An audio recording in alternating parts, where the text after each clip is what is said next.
কি যে করলো ছেলে মেয়ে দুটো। পরিবারের সম্মানের কথা, আমাদের কথা একবারের জন্য ভাবলো না। তা নিয়ে কি আর বলবো, নিজের ছেলেকেই মানুষ করতে পারলাম না, ওদের আর কি বলবো। না না না, আমার খুব অদ্ভুত লাগছে পুরো ব্যাপারটা। এরকম করতেই পারে না ওরা, এরকম ভাবে হয় নাকি কখনো? যাই লিখুক কাগজে, এটা আমার বিশ্বাস হচ্ছে না। আনবিলিভেবল।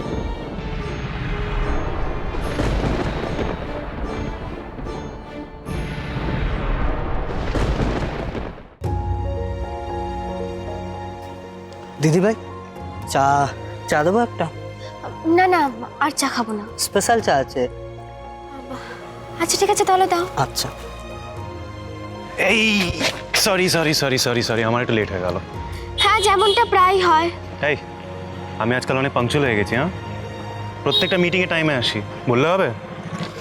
আচ্ছা বাবা, ঠিক আছে। চা খাবে তো? মাটির ভাড়ে? হুম। তাহলে খেতে পারি। ভাই, আরেকটা চা হবে? ঠিক আছে দিদি ভাই। এই তো গরম গরম চা দেখতে পাচ্ছি। গরম। Thank you. ওয়েলকাম। বাহ, আচ্ছা মিনু, চাটা খেতে খেতে আমরা আলোচনাটা করে ফেলি। হুম। বাড়িতে নিউজটা দেখে, খবরের কাগজে আর কি, সবার মারাত্মক রিয়াকশন হয়েছে। এমনটাই তো হওয়ার কথা ছিল, এজন্যই প্রথমে একটু দ্বিধাবোধ করছিলাম। আরে তুমি এটা নিয়ে প্লিজ আপসেট হও না। যখন সবাই জানতে পারবে যে আমরা কি কারণে এই প্ল্যানটা করেছি, সবাই আমাদের ক্ষমা করে দেবে। কিন্তু সবাই তো আমাদের ভুল বুঝলো, তাই না? বাড়ির সবাই, বড় মা, বর্ষা দিদি, দিয়া, দিদি ভাই, সবাই। পুরোটাই টেম্পোরারি। ওরা যখন জানতে পারবে আমরা কি কারণে করেছি। দেখো, এই প্ল্যানটা যদি আমরা না করতাম তাহলে কিন্তু দাদা ভাইয়ের আসল মুখটা আমরা দেখতে পারতাম না। সব কিছু বদলে যাবে, কিন্তু দাদা ভাই আর বদলাবে না। যেমনটা ছিল তেমনটাই থাকবে। আমারও তাই মনে হচ্ছে। দাদাভাইকে কেউ ঠিক পথে ফেরাতে পারবে না। মিনু, জানো তো, আমার মনে হয় ফ্ল্যাটটাতে দাদা ভাই জাহ্নবীকে লুকিয়ে আছে। তাই নাকি? আমি একটু আগেই দেখলাম ও সামনে একটা এটিএমে গেছে। ফিরতে হলে এই পথ দিয়ে ফিরতে হবে। দেখা যাক।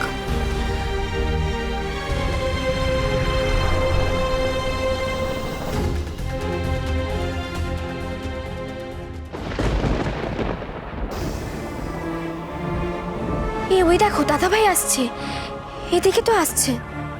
শোনো, তুমি এক্ষুনি দাদাভাইয়ের সাথে দেখা করো, আর দাদাভাইকে বোঝাও যে তুমি আমাদের এই ব্যাপারটা নিয়ে কতটা কষ্টে আছো। যাও যাও, আর দেরি করো না, এক্ষুনি যাও। এক্সকিউজ মি, তুমি কি চাইছো আমি খারাপ কথা বলি তোমার ব্যাপারে? আমি সব পারবো না করতে। আরে বাবা, তুমি তো এই কথাগুলো এমনি বলবে, মন থেকে বলবে নাকি? প্লিজ দেখো, দাদাভাইয়ের বিশ্বাসের জায়গায় পৌঁছানোর জন্য তোমাকে এই কথাগুলো বলতেই হবে। আমার নামে কিছু খারাপ কথা বলতে হবে, আমাদের ব্যাপারটা নিয়ে তোমাকে দাদাভাইকে কিছু কথা বলতে হবে। আর দেরি করো না, যাও যাও। ঠিক আছে, দেখছি কি বলতে পারি। নিশ্চয়ই পারবে। অল দ্য বেস্ট, যাও।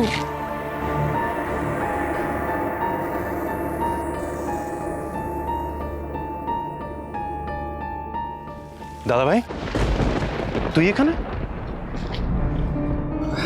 হ্যাঁ হ্যাঁ, আমি মানে মানে কি? না, ওই আমি একটা বন্ধুর বাড়ি যাচ্ছিলাম তো, সেই জন্য আর কি। মানে তো তুই এখানে? আমি আর এখানে কি করছি? রাস্তা রাস্তা ঘুরে বেড়াচ্ছি, তুই তো জানিস সবটা। হ্যাঁ, কি আর করবি বেচারা। তোকে আমার কিছু কথা বলা ছিল জানিস, মানে ভেবেছিলাম বলবো, কিন্তু যা হয়, আমার কথা তো সবাই উল্টো মানে ধরে। আমার তো এক্সপিরিয়েন্স খুব একটা ভালো নয়, তাই বুঝতে পারছি না কিভাবে বলবো তোকে। ও কতটা ভালো অভিনয় করতে পারে তার উপরে সবটা দাঁড়িয়ে আছে। জাহ্নবীকে খুঁজে পাওয়ার জন্য তো এছাড়া আর কোনো রাস্তা ছিল না। না রে দাদা ভাই, তুই বল, মনে যা আছে বল। একদিক দিয়ে ভালোই হয়েছে রাস্তায় এভাবে দেখা হয়েছে, বাড়িতে এইসব আলোচনা তো করাই যায় না। মনে হচ্ছে হঠাৎই খেলাটা যেন আমার হাতে চলে এসেছে। শিওর হওয়ার আগে সোমকে একটু বাজিয়ে নেওয়া দরকার। দাদা ভাই আমায় বিশ্বাস করতে শুরু করেছে। ওর চোখ দেখেই বুঝতে পারছি সেটা। খুব ট্যাক্টফুলি এগোতে হবে। এই যে তোদের ডিভোর্স হয়ে যাচ্ছে, এরপর মিনুর কি হবে? মানে পুচকুর ভবিষ্যৎ কিছু ভেবেছিস? তোর কি মনে হয় এই পুরো জিনিসটা আমার সিদ্ধান্ত নেওয়া? হ্যাঁ, আমার কোনো সেই ছিল না এইসবের মধ্যে। যার নেওয়ার সিদ্ধান্ত সে নিয়ে আমায় জাস্ট জানিয়ে দিয়েছে, আমি হ্যাঁ বলেছি বা হ্যাঁ বলতে বাধ্য হয়েছি।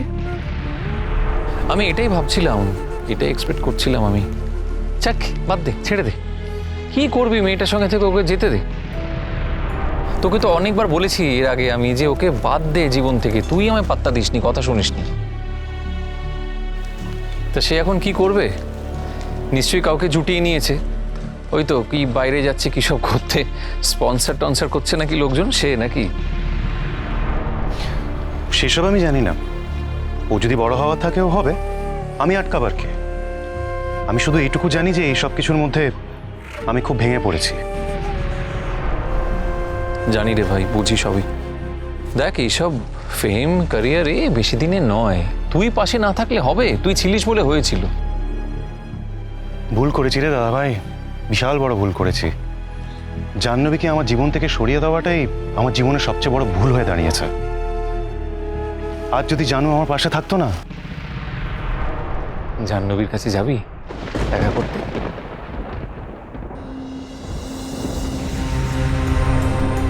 কি রে, দেখা করবি?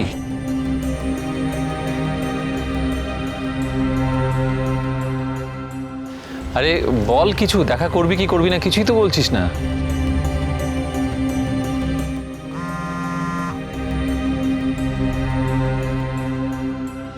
তার বাবা, কি মোবাইল নিয়ে খুটখুট করছিস বল? দাদা ভাই, দেখা করতে চাইলে কি আর দেখা হবে বল? ভাই একটু শুনবে?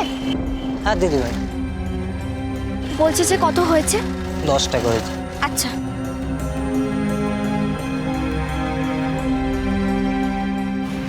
কেন দেখা হবে না? তুই শুধু একবার বল।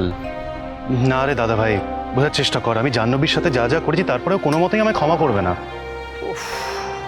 ক্ষমা করা না করা সব ছেড়ে দে না আমার উপর, আমি আছি তো। মিনু গাড়িতে না ওঠা অব্দি আমায় যেভাবেই হোক দাদা ভাইকে আটকে রাখতে হবে। ওই রাস্তা দিয়েই তো আমরা আবার ফ্ল্যাটের দিকে যাব। মিনুকে দেখে ফেললেই বিপদ, সব বুঝতে পেরে যাবে।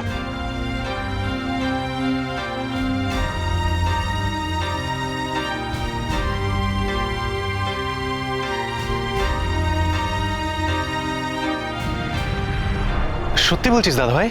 সত্যি জাহ্নবী তোর কথা শুনবে? শুনবে শুনবে, সব শুনবে। একটু ভরসা করে দেখ না। কোনোদিন তো আর বিশ্বাস করলি না। দাদা ভাই শোন না, তুই বল না, তুই জানিস ও কোথায় আছে? হ্যাঁ, আমায় বল, আমি এক্ষুনি যাবো, আমি এক্ষুনি ক্ষমা চাইবো ওর কাছ থেকে। না, আমাকে ওকে বোঝাতে হবে যে আমি যা করেছি ভীষণ বড় ভুল করেছি রে। দেখ, আমি কিন্তু মিনুর ইনফ্লুয়েন্সে করেছি যা করার। এতটা ইনফ্লুয়েন্স করেছে আমায়। আমি জানুকে শুধু একবার বলতে চাই এই কথাটা। তুই বল না কোথায়, বল। আচ্ছা বলবো, কিন্তু এইভাবে হবে না, একটু সময় দে। না রে, আর কোনো সময় নিস না। যত সময় বাড়বে তত আমাদের দূরত্ব বেড়ে যাবে। এরকম করিস না, তুই আমায় শুধু বল জাহ্নবী কোথায়। আমি ওকে ফিরিয়ে আনতে চাই। টোপটা দেখছি ভালো রকম গেঁথেছে। আমি জাহ্নবীর মোহে পড়েছিলাম, কোনোদিন ওকে ভালোবাসিনি। আমি শুধুমাত্র তোমাকে ভালোবাসি, আর কাউকে না। আর অন্য কাউকে কোনোদিন হয়তো ভালোবাসতেও পারবো না। জানি তো। সেজন্য তো দেখো, এত ঝড়ঝাপটা যাওয়ার পরেও আমরা দুজন একই সাথে আছি। আজ